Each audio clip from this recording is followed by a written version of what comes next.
ಪಕ್ಷಿ, ಹಳ್ಳ, ಕೊಳ್ಳ, ಕಾಡು, ಮೇಡು, ನದಿ, ಸಮುದ್ರ, ಸಾಗರ ಇವೆಲ್ಲವೂ ನನ್ನ ಉಸಿರು. ಆದರೆ ನನ್ನ ಉಸಿರಿನ ಒಂದೊಂದು ಭಾಗಕ್ಕೂ ಎಂಥ ಏಟನ್ನು ಕೊಟ್ಟಿದ್ದೀರೆಂದರೆ ಮೇಲೇಳಲು ಸಾಧ್ಯವಾಗುತ್ತಿಲ್ಲ.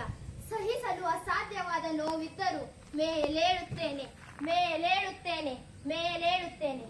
ಅಯ್ಯೋ ಭೂಮಿ ತಾಯಿಗೆ ಕಿರೀಟದಂತಿದ್ದ ಬೆಟ್ಟ ಗುಡ್ಡಗಳೇ, ನಿಮಗಿದೆಂಥ ಪರಿಸ್ಥಿತಿ ಬಂದಿದೆ? ನಿಮ್ಮ 4 ರಸ್ತೆಗಳಿಗಾಗಿ, ಕಾರ್ಖಾನೆಗಳಿಗಾಗಿ, ಗಣಿಗಳಿಗಾಗಿ, ಹೊಲಗಳಿಗಾಗಿ ಹಗೆದು ಬಗೆದು ವಿಕಾರಗೊಳಿಸಿದ್ದಾರೆ. ಮೋಡವನ್ನು ತಡೆಯಲು ನೀವಿಲ್ಲದೆ ಮಳೆಯೇ ಬರದಂತಾಗಿದೆ. ಮಾನವನು ಮಾಡಿದ ದುಷ್ಟತನದಿಂದ ಉಳಿದ ಜೀವಿಗಳು ಬದುಕದಂತಾಗಿದೆ. ಭೂಮಿ ತಾಯಿಗೆ ಹಣ್ಣು, ಹೂವು, ಚಿಗುರು, ಹಸಿರೆಲೆಗಳಿಂದ ಕಂಗೊಳಿಸಬೇಕೆಂದು, ಬಣ್ಣದ ಸೀರೆಯಿಂದ ಶೃಂಗರಿಸಬೇಕೆಂದು ಮರ ಗಿಡಗಳೇ ನಿಮ್ಮನ್ನು ಕಡೆದು ನಾಶ ಮಾಡುತ್ತಿದ್ದಾರೆ. ರಸ್ತೆಗಳಿಗಾಗಿ ನಿಮ್ಮ ಎಡಗೈ ಬಲಗೈ ಅಂತಿದ್ದ ಮರ ಗಿಡಗಳನ್ನು ಕಡೆದು ಬಂಜರ ಭೂಮಿಯನ್ನಾಗಿಸಿದ್ದೀರಿ. ಮರಗಳಿಲ್ಲದೆ ಮಳೆ ಎಲ್ಲಿಂದ ಬರಬೇಕು? ಬರಗಾಲ ಬರದೆ ಇನ್ನೇನು ಮಾಡಿತು? ಗೂಡು ಕಟ್ಟಲು ಮರಗಳಿಲ್ಲದೆ, ವಾಸಿಸಲು ಕಾಡಿಲ್ಲದೆ, ಕುಡಿಯಲು ನೀರಿಲ್ಲದೆ, ಆಹಾರವಿಲ್ಲದೆ ದಿನೇ ದಿನೇ ಪ್ರಾಣಿ ಪಕ್ಷಿಗಳ ಸಂಕುಲ ಕ್ಷೀಣಿಸುತ್ತಿದೆ.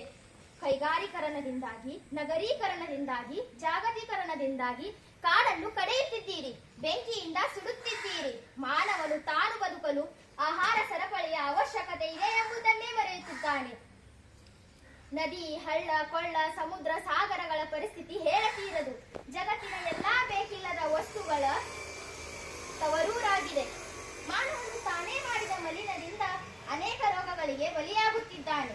ಹೀಗೆ ದಿನೇ ದಿನೇ ನಾಶ ಮಾಡುತ್ತಾ ಹೋದರೆ ಇದನ್ನೆಲ್ಲ ನಾನು ಹೇಗೆ ಸಹಿಸಲಿ? ಕಣ್ಣಿಂದ ಹೇಗೆ ನೋಡಲಿ? ಕಣ್ಮುಂದೆ ಮರಗಳ ದಾರುಣ್ಯ ಸಾವು ನಡೆಯುತ್ತಿದೆ. ಕಸದ ರಾಶಿಯನ್ನು ನನ್ನೊಡಲಿಗೆ ತಂದು ಹಾಕುತ್ತಿದ್ದೀರಿ. ಪ್ರಾಣಿ ಪಕ್ಷಿಗಳ ಚೀಕಾರ ಬರಸಿಡಿಲೆಂತ ಕಿವಿಗೆ ಬಡಿಯುತ್ತಿದೆ. ಮರಗಳನ್ನು ನೆಲಸಮ ಮಾಡಿದ್ದೀರಿ. ಇದನ್ನೆಲ್ಲ ನಾನು ಹೇಗೆ ಸಹಿಸಲಿ? ಏ ಮನುಷ್ಯ, ನಿನ್ನ ಸಂತೋಷಕ್ಕಾಗಿ, ನಿನ್ನಾಸೆಗಾಗಿ ಪ್ರಕೃತಿಯನ್ನು ನಾಶ ಮಾಡುತ್ತಿದ್ದೀಯ. ಪರಿಸರದ ಸಮಾಧಿಯ ಮೇಲೆ ಕಟ್ಟಿದ ನಿನ್ನ ಭವನ ಬಹುದಿನಗಳ ಕಾಲ ಬಾಳಬಲ್ಲುದೆ? ಈಗಾಗಲೇ 10,000 ಕೋಟಿ ಮರಗಳನ್ನು ಕಡಿದಿದ್ದೀಯ, ಆದರೆ 1,00,000 ಗಿಡಗಳನ್ನು ನೆಟ್ಟಿಲ್ಲ. ಈಗಾಗಲೇ ನಿನಗೆ ಪಾಠ ಶುರುವಾಗಿದೆ. ಇದು ನಿನಗೆ ಎಚ್ಚರಿಕೆ ಗಂಟೆ ಎಂದೇ ಭಾವಿಸು. ಇಲ್ಲದಿದ್ದರೆ ನಿನ್ನ ನಾಶ ಖಂಡಿತ.